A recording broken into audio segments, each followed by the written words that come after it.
Well guys, I've had my computer ghetto-rigged into an Antec 302 for quite a while now, and with the addition of one and soon to be two graphics cards, I figured it was time that I actually put it in a real case that is meant to fit this kind of hardware. So I'm going to transfer all these parts back into my Switch 810. So the first thing I got to do is power this all down and take it into the other room where I can perform some surgery. So I'll be right back in the other room. Alright guys, so I've moved the computer into the other room now. And the first thing that I need to do is remove this ghetto-rigged H100i, which is just held on by twist ties. So what I gotta do is undo the twist ties and then take it off of the CPU itself. So let's get into that now.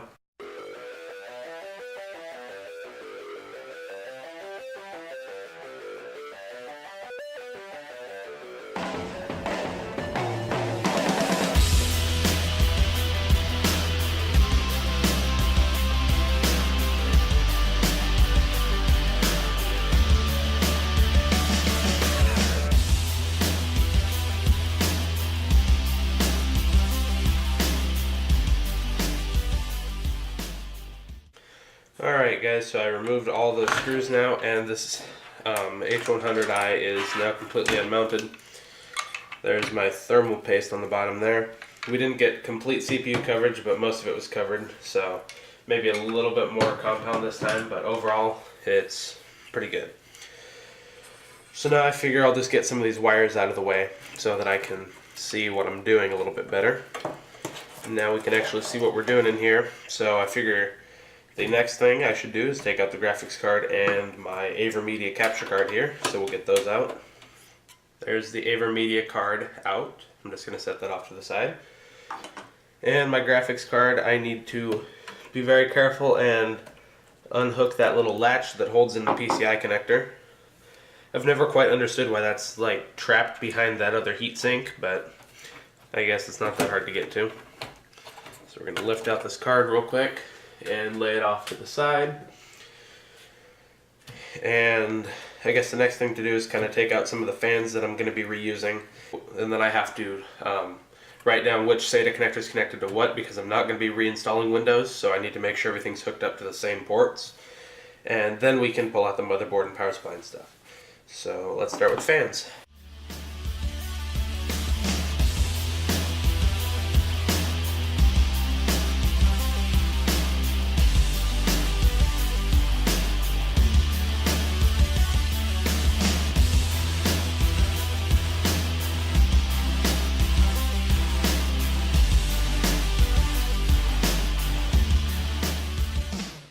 Now I'm just going to stop the camera for a second and kind of reorganize my workspace, so I'll be right back.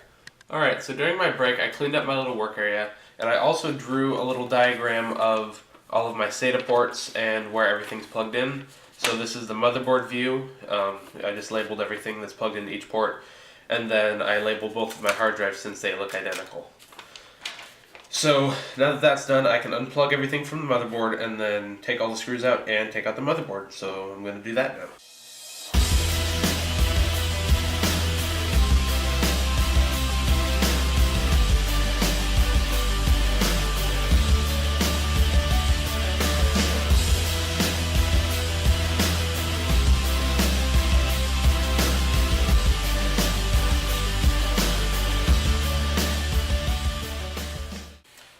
So my motherboard is out now, and all that I have left to do is remove the drives and the power supply, as well as the I/O shield plate, so I'm going to get to that now.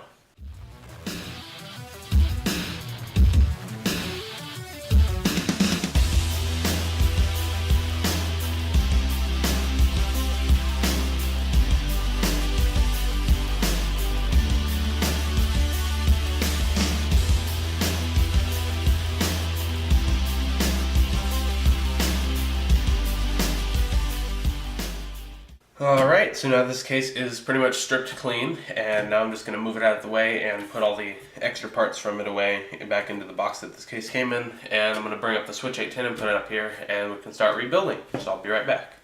Alright, so I put away everything that I'm not going to need anymore, and now it's time to get everything else that I'm going to need for all the additions that I'm making while I'm rebuilding this. So I'm going to need a couple extra power cables. For sure I'm going to need at least 2 more PCI power connectors for the graphics card, as well as some Molex connectors for my internal USB hub, as well as my little fan power connector thingy. I'm going to need an SLI bridge out of this box, obviously to connect the two graphics cards, and then obviously I'm going to want to get the graphics card out of its box. As well as, over here, as I mentioned before, I'm going to use this little fan splitter now because I'm going to have more fans than before. I got one red ring just because one of the fans previously had a white ring on it and I want it to match everything else. And at least 3 sets of these screws to mount fans directly to the chassis, so 12 of those. And at least 2 voltage droppers, possibly up to 5 depending on whether or not the airflow fans need them or not, but I know the static pressure ones will. As well as we're going to need at least 2 more fans out of this cabinet behind me here. So here those 2 are. These are 2 more of the Airflow Silent Edition fans, just like the one that I pulled off the case earlier.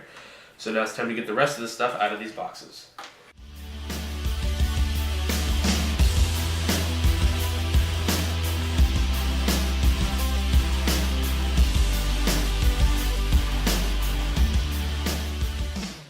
So now I'm going to put all the extra packaging away, and I'm going to put the case up here with the towel underneath so that I don't scratch the case.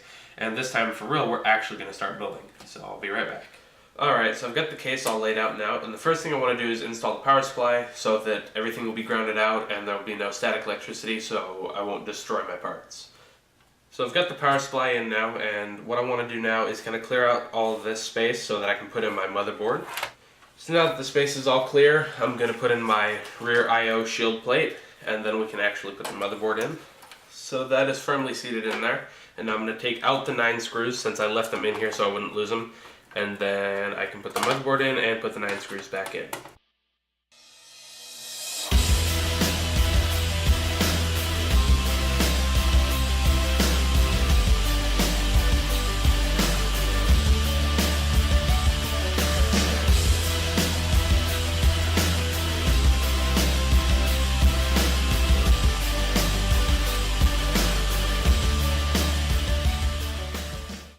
Alright, so all 9 screws are in, and what I want to do next is actually take out the hard drive cage right here, as well as the support for it, so that I can install my 2 fans down at the bottom of the case, since once I flip this up the right way, I won't be able to access the screw holes on the bottom anymore. So I'm going to adjust the camera, and then we're going to take this hard drive cage out. So removing the hard drive cage itself just involves taking out these 4 screws, and then there's a plate below it that actually holds in the cage, and that involves taking out these 2 screws right here, and there's 2 on the other side.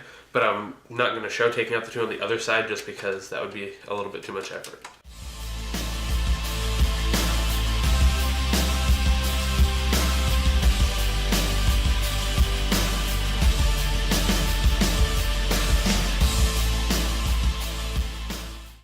Sorry about that, guys. My camera died in the middle of recording.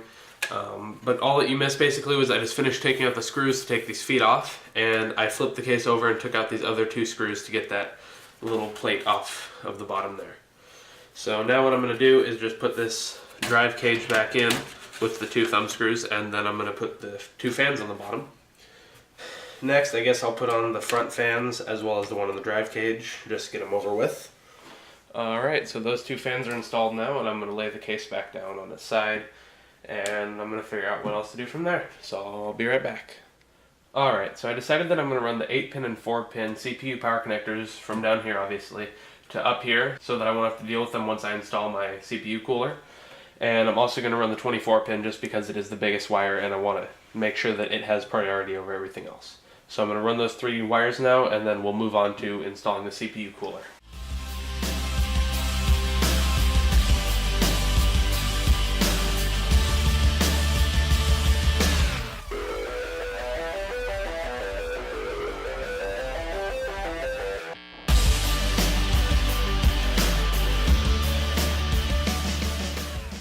So now that those 2 are run, I can clean off my CPU and install the CPU cooler and everything. So I think I'm going to lay this back down to do that, just because it seems a little bit easier to place it on there straight when it's laying down. So I'll be right back. Alright guys, so I got the case laid down and everything, but I decided that I'm going to take the fans off the radiator first and clean off the radiator because I can already see that there's a ton of dust that collected on there, just because I didn't really have a way to clean it before. So we're going to take these fans off first and see what kind of health hazard we're dealing with. So I got these 2 fans off, and there we can see the disgusting that is 6 months worth of dust buildup. I'm just going to try to lay those on the floor without disturbing too much of the dust. So this side, of course, isn't going to be nearly as dirty because this is after the radiator, which filtered out most of the dust. But there is still a little bit of dust on those fans. So now what I'm going to do is wipe down all the blades on those fans and obviously clean all this crap off. And then I'll be back with it all cleaned up. So I'll be right back. Alright guys, so I cleaned off the radiator and all the fans that were on it. And I also did some sound testing of the fans that I thought would be a little bit louder in the build. And what I discovered is that I'm going to have to use these little 7-volt adapters that came with my BitPhoenix Spectre Pro fans on this front static pressure fan and also this back exhaust fan. I tried putting the static pressure fan on this side of the drive cage as well, but that one was just too loud, so I decided I'm going to leave that out for now. And I don't think the hard drives are going to create too much heat, but I'll try to find a different type of fan to use in the future. But anyways, now what I'm going to do is use my coffee filters and rubbing alcohol and clean off the CPU and also the heatsink part of the H100i. So let's get to it.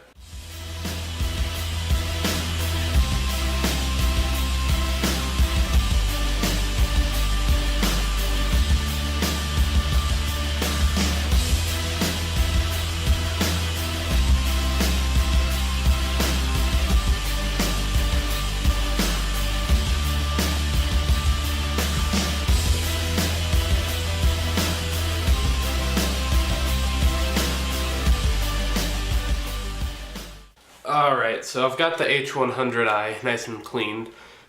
And also I left my thermal compound in my bedroom, so I need to go get that now before I can reinstall this on the CPU. So I'll be right back. Alright, so I got my tube of thermal compound. My brand of choice is Arctic Cooling MX4. This is one of the better brands out there. Basically, like the top 5 brands are all almost equally stacked, so I just happened to choose this one and it's worked good for me ever since I started using it, so I continue to use it. So what I'm going to do now is just apply a little bit to the CPU and mount this down, and then we're going to pull off the top panel so I can actually mount the fans to the top of the case.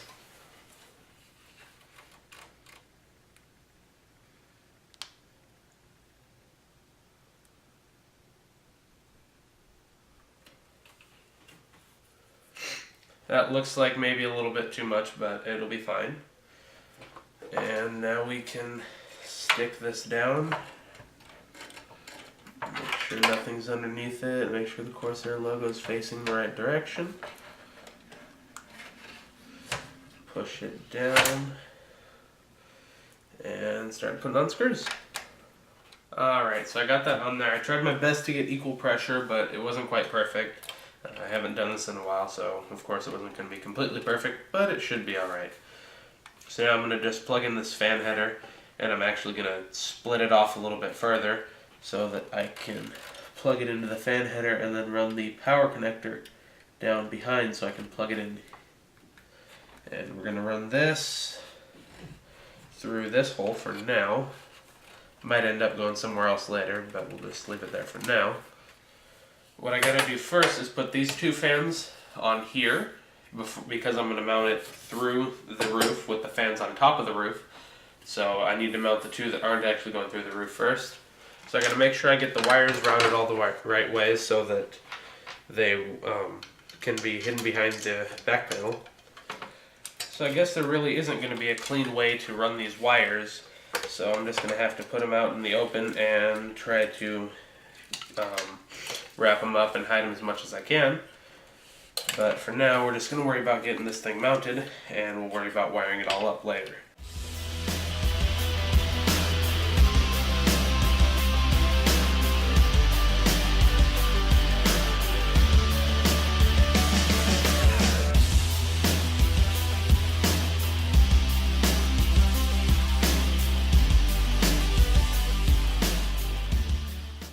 Alright, so we've got all 4 fans wired through now, and I'm just going to plug these in randomly since they should all be running at like the same speed anyways.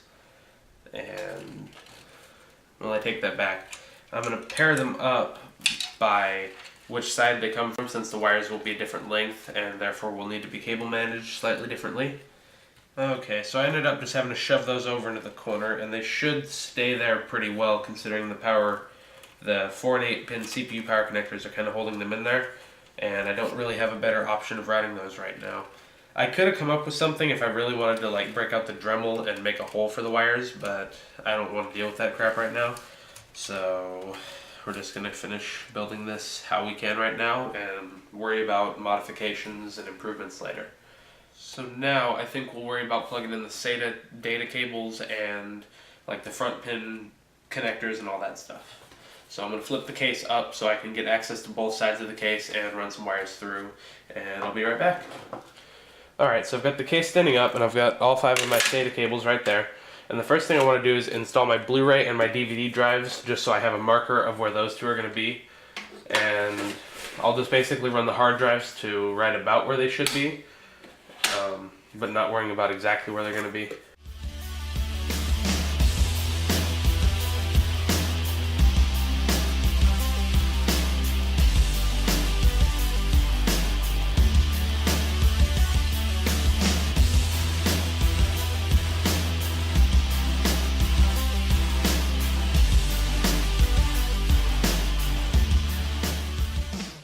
And what I'm going to do now is start installing drives into the drive cages, so let me gather all that stuff up and I'll be right back in just 1 second.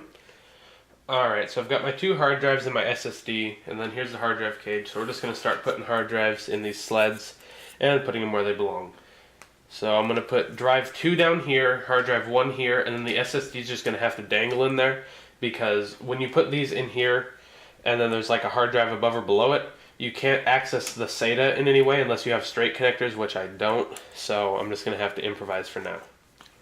Sorry about that, guys. I ended up having quite a bit more trouble than I thought I would getting these drives into these drive sleds, but now I finally got the 2 drives into them, and we're just going to slide them into their corresponding rails.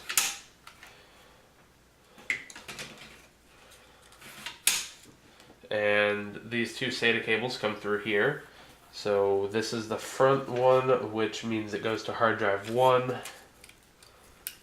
And this would be the back one, which means it goes to hard drive 2. And of course this is going to go to the SSD, which is just going to end up sitting somewhat like that once I get the power wires run.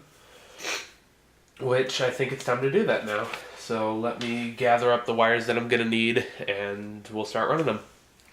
Well guys, I ended up just running all the wires off camera because cabling for me is a very difficult thing to do, and I figured I don't need to be bothering with the camera while I'm trying to figure out how to route everything. So I just ran it to the best that I can, and now I'm going to lay it down and install my 2 graphics cards as well as the AVerMedia card, and then we can run the PCI power connectors to those and finally seal everything up. So I'm going to flip over the case now and we'll be right back. Alright guys, so I've got the computer laid down, and now I'm just going to take out the PCI covers for where the graphics card and capture card are going to go. Alright guys, so I got all 5 of those covers taken out, and now I'm just going to put in the 2 graphics cards as well as the capture card, install the SLI bridge, and of course run power to both of the graphics cards.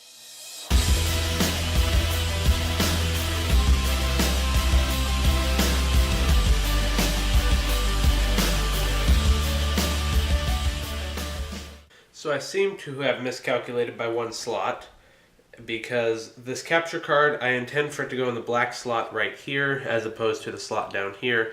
So I'm going to put the cover back in here and take the cover off of this one, and we'll install that card.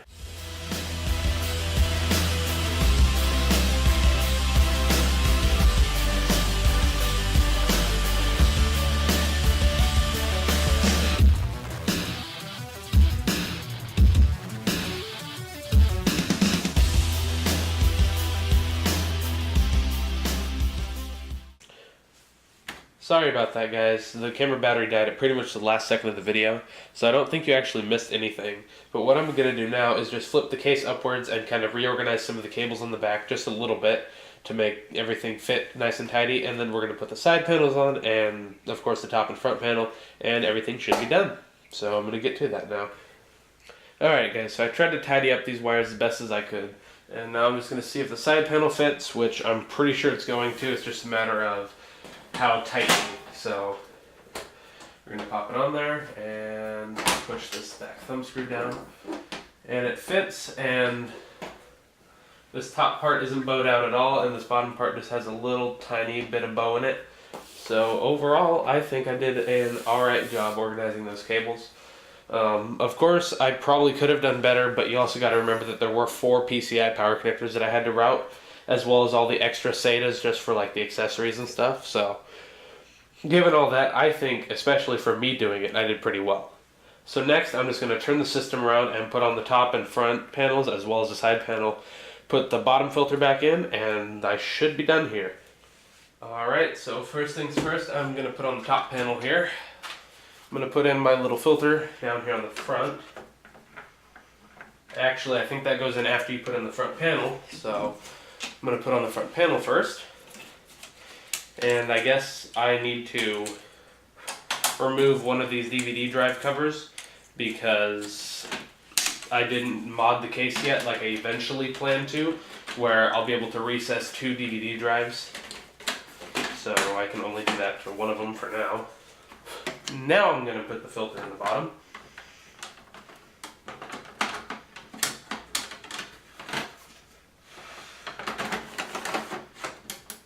And last but not least, we have the side panel, which I'm just going to hold that up because I'm going to leave this off when I carry it back into my room because I need some place inside to grab it, so I'm just going to put my hand up in here and grab that. So I'm going to leave the side panel off while I carry it, and I'll be right back with this set back up in my room. Alright guys, so as you can see, I've got the computer back in my room now. I've got all the wires hooked up, as you can see by that jungle of wires over there.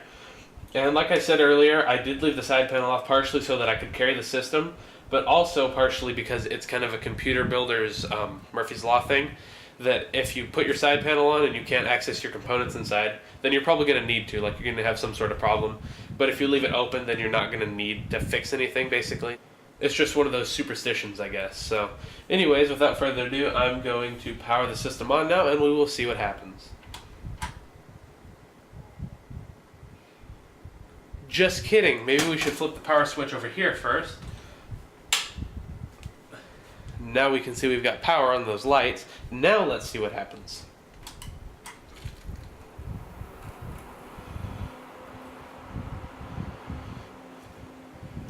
So obviously it's at least powered on. Let me get behind the camera over here without dying. And I don't think you can see it because it's probably too bright, but my Corsair H1200i did turn blue, which is a good sign because that's what I have it set to be. So now we're going to kind of move over and see what happens on the monitor.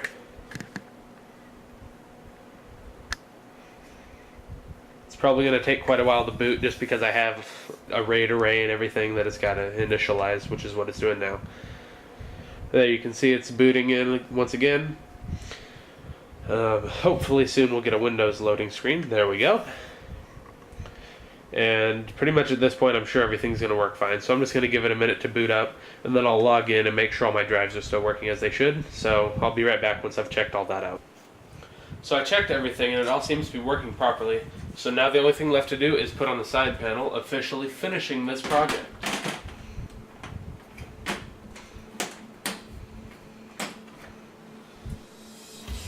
And at this point, I am done with the build. So if you enjoyed the video, please be sure to click the like button, as that does help me out. Also, leave me a comment about anything that I did well at or anything that I could improve. And if you'd like to see more of my videos, then please do click subscribe. Thank you all for watching, and I'll see you guys later.